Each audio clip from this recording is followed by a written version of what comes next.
Il accueillera, une fois construit, 52 résidents, dont 14 personnes en unité de soins protégés car souffrant de la maladie d'Alzheimer, et toutes les chambres seront individuelles.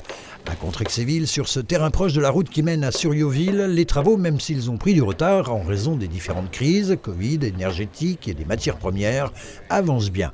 Et ce mardi matin, on posait de manière symbolique la première pierre du futur EHPAD, établissement d'hébergement pour personnes âgées dépendantes, La Fontaine.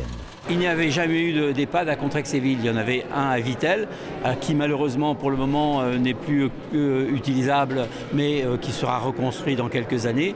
Donc effectivement, en attendant, il faut bien accueillir les gens. Et la proximité des thermes et leur agrément rhumatologie ont pesé dans la balance de ce projet privé de presque 7 millions d'euros hors taxes. Ça sera peut-être une première, mais permettre à certains de retrouver un peu plus de mobilité, moins de douleur et plus d'autonomie. De par son importance, Demidep est le 5e réseau d'EHPAD privés de France, créé en 1989. Il gère 145 établissements de ce type, dont celui de Liffol-le-Grand, qui fermera ses portes lorsque celui de Contrexéville sera opérationnel.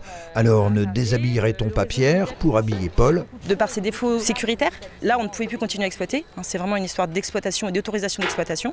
Donc on va permettre à des résidents qui sont accueillis actuellement dans un établissement très familial de rester dans un établissement familial. Certains vont nous suivre évidemment parce que géographiquement possible, d'autres peut-être devront changer d'établissement parce qu'ils seront de l'autre côté de l'établissement, mais ce n'est pas déshabiller pour habiller un autre, au contraire c'est proposer à des résidents qui sont déjà accueillis dans un établissement vieillissant de pouvoir occuper un établissement tout neuf. Quant au Pont du Gué, l'établissement de Liffol-le-Grand et qui avait la même capacité d'hébergement, une fois libéré, il pourrait être transformé en résidence autonomie.